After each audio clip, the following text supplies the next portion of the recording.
पत्नीचा निर्घृण खून करून फरार झालेल्या आरोपीला मंचर पोलीस स्टेशन व स्थानिक गुन्हे शाखा पुणे ग्रामीण यांच्या संयुक्त पथकाने शिताफीने अटक केली आहे. गोपनीय माहिती आणि तांत्रिक विश्लेषणाच्या आधारे ही कारवाई करण्यात आली. मिळालेल्या माहितीनुसार मंचर पोलीस ठाण्यात 7 जुलै 2026 रोजी थोरांदळे येथील खुनाचा गुन्हा दाखल करण्यात आला होता. या प्रकरणात सपना दीपक पारधी वय वर्ष 35 यांचा पती दीपक गणपत पारधी याने अज्ञात कारणावरून डोक्यावर, मानेवर व छातीवर लोखंडी गाजाने वार करून गंभीर जखमी केले व तिचा खून करून त्यानंतर पळून गेला अशी फिर्याद दाखल झाली होती. घटनेनंतर आरोपी फरार झाला होता. पोलीस अधीक्षक संदीप सिंह गिल आणि वरिष्ठ अधिकाऱ्यांच्या मार्गदर्शनाखाली मंचर पोलीस व स्थानिक गुन्हे शाखेने तपास सुरू केला.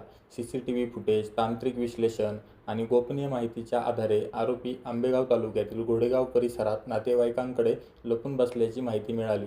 त्यानुसार पोलिसांनी सापळा रचून आरोपी दीपक पारधी याला शिताफीने ताब्यात घेतले.